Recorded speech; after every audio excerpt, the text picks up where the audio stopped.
Assalamualaikum warahmatullahi wabarakatuh. Alhamdulillahil karimil khallaq. Wassalatu wassalamu ala sayyidina Muhammad al-mab'utsu litatmimi makarimil akhlaq wa ala alihi wa ashabihi ma jaral qalam talkhisu wal bayanu fi safahatil awraq, amma ba'du. Segala puji dan syukur senantiasa kita tujukan kehadirat Allah Subhanahu wa taala, yang mana oleh Allah Subhanahu wa taala masih senantiasa memberikan kepada kita berbagai macam nikmat-nikmatnya, di antaranya nikmat iman, nikmat Islam, dan juga nikmat kesehatan jasmani dan rohani. Sehingga dengan nikmat-nikmat tersebut, maka alhamdulillah ringanlah langkah kaki kita untuk hadir ke tempat yang mulia ini dalam rangka menunaikan kewajiban yang telah difardukan oleh Allah Subhanahu wa taala. Kemudian salawat beserta salam senantiasa pula kita tujukan kehadirat pangkuan alam baginda Nabi besar Muhammad sallallahu alaihi wasallam, yang dengan perjuangan baginda maka alhamdulillah kita bisa merasakan nikmatnya kehidupan dengan iman, dengan ilmu. Maka sungguh di antara tanda bersyukur kita kepada beliau adalah dengan memperbanyak membaca salawat kepada baginda. Apalagi disebutkan di dalam banyak riwayat mengenai keutamaan salawat. Di antaranya disebutkan, inna min afdali ayyamikum yaumal jum'ah faaksiru fihi as-salatu alayya fa inna salatakum ma'rudatun alayya. Kata baginda Rasulullah sallallahu alaihi wasallam, sesungguhnya hari yang paling agung di antara hari-hari yang kalian lalui adalah hari Jumat. Maka hendaklah kalian memperbanyak membaca salawat kepadaku, karena sesungguhnya salawat yang kalian baca Allah tampakkan kepadaku. Maka hadirin, ini di antara anjuran bagi kita pada hari yang berbahagia ini, kita tingkatkan amal soleh kita, juga kita tingkatkan bacaan-bacaan salawat kita. InsyaAllah itu menjadi sarana bagi kita dalam rangka mendapatkan keberkahan, dalam rangka mendapatkan hasanah fid dunya dan juga fil akhirah, sebagaimana doa yang selalu kita baca, Rabbana atina fid dunya hasanah wa fil akhirati hasanah wa qina azabannar. Ya Tuhan kami, selamatkanlah kami, peliharalah kami, berikanlah kepada kami kebaikan di dunia dan juga kebaikan di akhirat nantinya, dan peliharalah kami dari pedihnya azab neraka. Amin amin ya rabbal alamin. Kemudian kata-kata ta'zim kami kepada guru-guru kami, kepada tengku-tengku, kepada abu, dan juga kepada pengurus masjid dan seluruh hadirin sidang jamaah Jumat yang dirahmati Allah Subhanahu wa ta'ala. Sebagaimana biasa, sebelum khatib membacakan rukun khutbah, terlebih dahulu khatib menyampaikan mau'izah hasanah. Moga-moga apa yang kami sampaikan, yang khatib sampaikan bermanfaat, berbekas bagi khatib pribadi dan juga bagi hadirin sidang jamaah Jumat yang dirahmati Allah Subhanahu wa taala.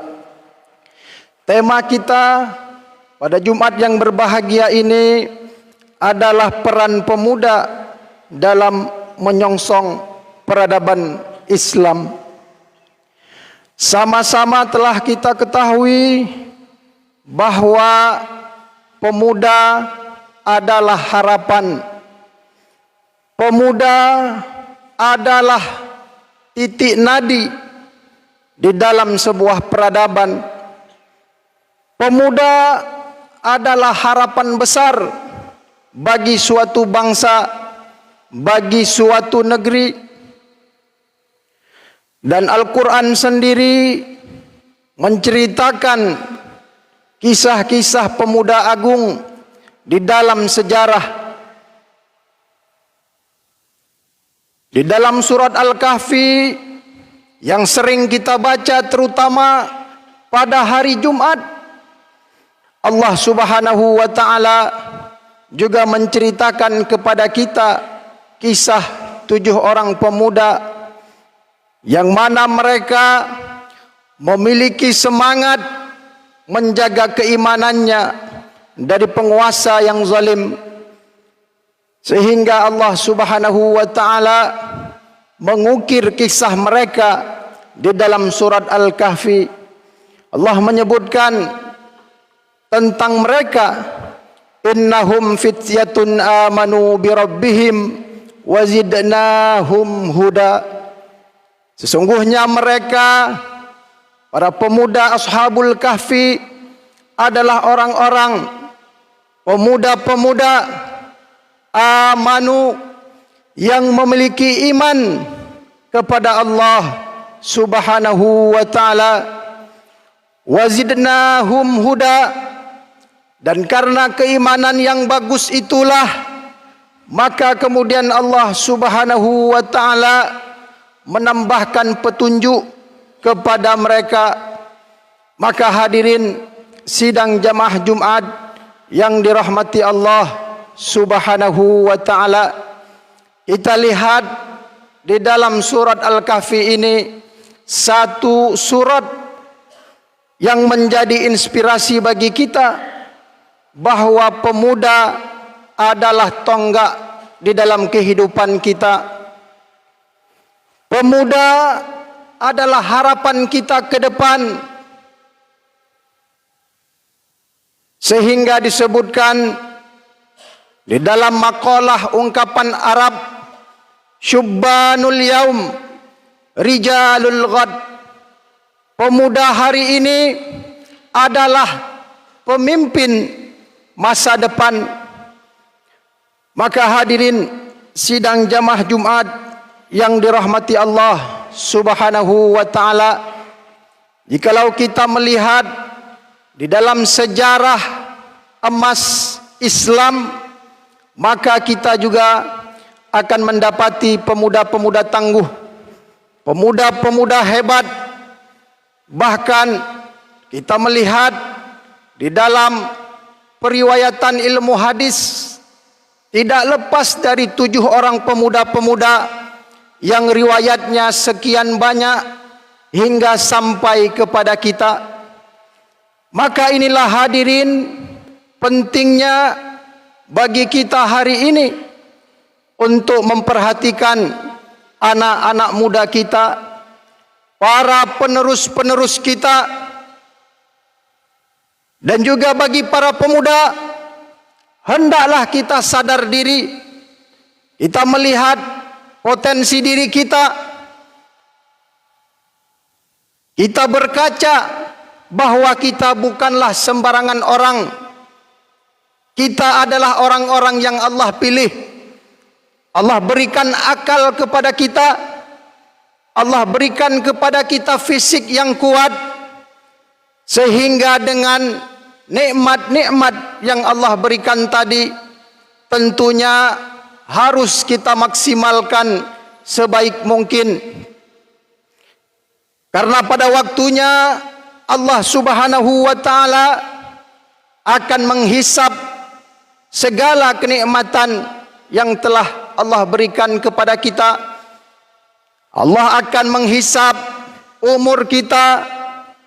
Allah akan menghisap harta kita dan segala nikmat yang telah Allah berikan. Sehingga Allah mengingatkan kita di dalam Al-Quran, afa hasibtum annama khalaqnakum abasa wa annakum ilaina la turja'un. Apakah kalian mengira kami menciptakan kalian dengan sia-sia? Apakah kalian mengira kami menciptakan kalian hanya sekedar untuk main, makan, tidur, minum? Tidak. Karena sesungguhnya segala nikmat yang Allah berikan pada waktunya akan dipertanggungjawabkan.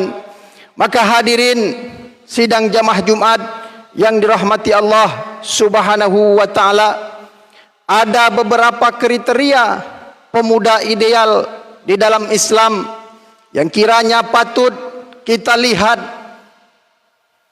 di dalam diri kita, terutama bagi kita kalangan muda. Apakah kita ada? Apakah kriteria ini ada pada masing-masing kita? Maka kita lihat. Yang pertama, kriteria pemuda yang ideal berdasarkan Al-Quran dan hadis adalah memiliki keimanan yang kuat kepada Allah Subhanahu wa ta'ala. Iman ini adalah pondasi dasar yang dengannya berdiri kokoh sebuah bangunan. Iman ini adalah secercah cahaya yang dengannya teranglah kegelapan yang ada. Maka iman inilah hadirin modal dasar bagi kita, terutama pemuda-pemuda, untuk kita berbuat, untuk kita bergerak dalam rangka mencari keridhaan Allah Subhanahu wa ta'ala. Hidup ini tidak lama, hidup ini singkat. Kita kadang melihatnya lama, tetapi ketika kita telah melaluinya, maka barulah kita merasakan seolah-olah baru kemarin, seolah-olah baru seminggu yang lalu, seolah-olah baru sebulan yang lalu. Tapi waktu terus berjalan, dan jikalau kita tidak memaksimalkannya dengan sebaik mungkin, maka sungguh penyesalan yang akan kita dapatkan. Maka inilah hadirin yang pertama, keimanan yang harus kita tanamkan di dalam diri kita masing-masing. Dengan ada iman inilah kemudian kita termotivasi bergerak melakukan ibadah. Dengan ada iman inilah kita yakin bahwa kehidupan kita dilihat oleh Allah Subhanahu wa ta'ala. Apa yang kita lakukan, meskipun kita di dalam kesendirian, di tengah hutan, di atas gunung, di tengah lautan, kita sadar bahwa Allah Subhanahu wa ta'ala melihat kita. Maka dengan kita sadar inilah kemudian muncul rasa ta'abud kita, rasa kepatuhan kita kepada Allah Subhanahu wa ta'ala. Kita lihat orang yang ada iman, maka ia tidak berani melakukan hal-hal yang tidak baik. Orang yang ada iman di dalam dadanya, dia tidak berani mencuri. Orang yang ada iman di dalam dadanya, pemuda yang ada iman di dalam dadanya, maka ia tidak berani mengambil hak orang lain. Pemuda yang ada iman di dadanya, maka ia akan takut dengan perbuatan yang ia lakukan, apakah baik, apakah tidak, sehingga ia di dalam melakukan sesuatu senantiasa menghitung-hitungnya, menghisapnya. Dan ini adalah perintah daripada baginda Rasulullah sallallahu alaihi wasallam. Apa kata beliau? Kata beliau, hasibu anfusakum qabla an tuhasabu. Hendaklah kalian sering-sering menghitung amal perbuatan kalian. Hendaklah kalian sering menghisap apa yang telah kalian lakukan atau apa yang akan kalian lakukan sebelum nantinya Allah Subhanahu wa taala yang akan menghisap, menghitung apa yang telah kita lakukan. Maka hadirin, inilah poin yang pertama. Kemudian yang kedua, di antara kriteria pemuda yang ideal di dalam Islam adalah berilmu. Maka ilmu ini hadirin adalah pelita di dalam kehidupan kita. Al-ilmu nur, al-ilmu imamun. Ilmu adalah cahaya, ilmu adalah imam, pemimpin, yang dengan ilmu inilah kita kemudian bisa berjalan. Dengan ilmu inilah kita tahu kemana arah tujuan, kemana arah perjalanan kita. Dengan ilmu kita tahu mana yang baik, mana yang buruk. Maka ilmu inilah hadirin, terutama ilmu yang sifatnya fardu ain, hendaklah kita tuntut, kita pelajari, kita datangi guru-guru kita, tengku-tengku kita, abu-abu kita. Dengan tujuan apa? Agar kita memiliki ilmu, agar kita mengenal siapa pencipta kita, agar kita mengenal hak-hak kita kepada pencipta kita, hak kita kepada Allah, hablum minallah, hak kita kepada manusia, hablum minan nas. Karena kehidupan kita tidak terlepas dari hablum minallah dan hablum minan nas. Maka hadirin, dengan ilmu inilah kemudian kita mendapatkan petunjuk, mendapatkan cahaya. Kita lihat bagaimana hebatnya umat Islam di masa lalu. Kita lihat dalam sejarah bagaimana Harun ar-Rasyid membangun peradaban keislaman setelah dipupuk dengan iman, dengan ilmu-ilmu fardu ain, kemudian dikembangkan ilmu-ilmu sains. Kita lihat di dalam sejarah, bahkan tercatat di dalam sebuah buku yang berjudul The History of Arab, karya Philip Kahiti. Di dalam buku tersebut dikisahkan bagaimana majunya peradaban Islam pada masa Khalifah Harun ar-Rasyid. Pada masa Khalifah Harun ar-Rasyid, umat Islam sudah bisa menciptakan teknologi-teknologi canggih. Bahkan ketika itu umat Islam membuat sebuah jam besar, yang kemudian jam itu bisa berbunyi pada waktu-waktu tertentu. Kemudian jam ini dihadiahkan kepada Raja Inggris yang bernama Raja Charlemagne.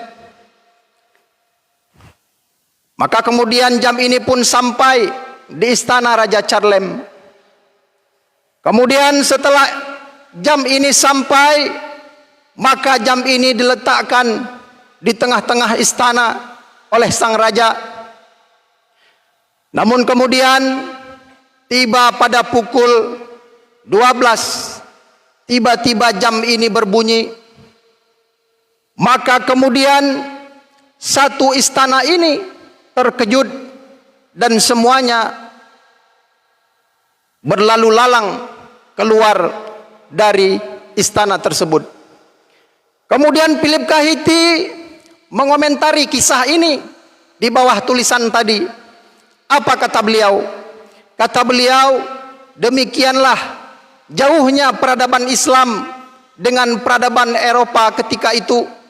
Ketika umat Islam sudah mengenal teknologi canggih, ketika umat Islam sudah bisa membuat jam hebat dengan teknologi canggih, orang-orang di barat mereka masih percaya dengan tahayul.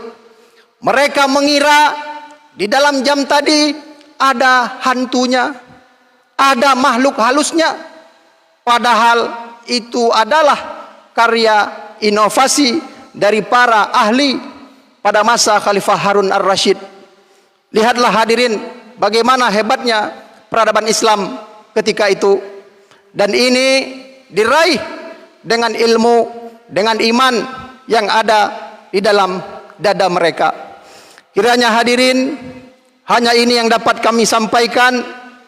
Maka sama-sama kita saling mengingatkan, kita ingatkan generasi muda kita, generasi perlak, bagaimana menanamkan keimanan, kemudian kita tanamkan ilmu yang insya Allah dengan itulah akan muncul cahaya keimanan, cahaya peradaban dengan iman dan ilmu.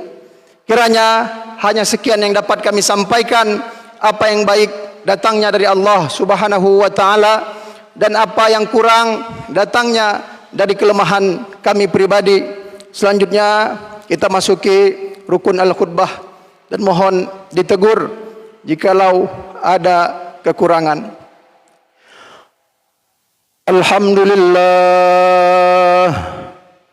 Alhamdulillahilladzi anzalal Qur'an hudan linnasi wa bayyinatin minal huda wal furqan. Asyhadu an la ilaha illallah wa asyhadu anna sayyidana Muhammadan abduhu wa rasuluh. Allahumma salli ala sayyidina Muhammad wa ala alihi wa ashabihi ajma'in. Amma ba'du, faya ibadallah, usikum wa nafsi bittaqwallah wa ta'atihi la'allakum tuflihun. وقال تعالى في القرآن الكريم: أعوذ بالله من الشيطان الرجيم بسم الله الرحمن الرحيم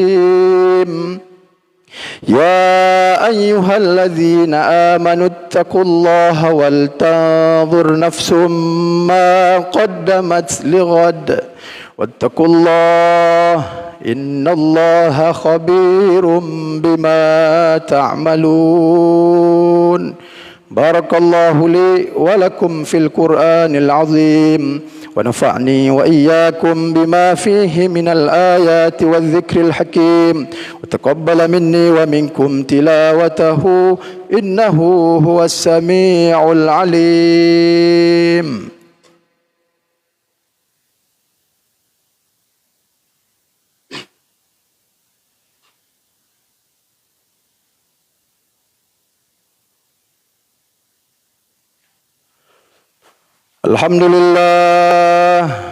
Alhamdulillah wa kafa, wassalatu wassalamu ala sayyidina Muhammad wa ala alihi wa ashabihi ahlus sidqi wal wafa.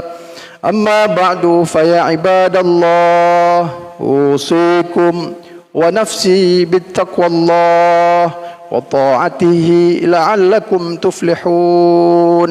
وقال تعالى في القرآن الكريم: أعوذ بالله من الشيطان الرجيم بسم الله الرحمن الرحيم والعصر إن الإنسان لفي خسر إلا الذين آمنوا وعملوا الصالحات وتواصوا بالحق وتواصوا بالصبر.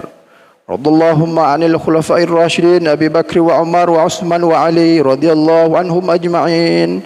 اللهم اغفر للمسلمين والمسلمات والمؤمنين والمؤمنات الأحياء منهم والأموات.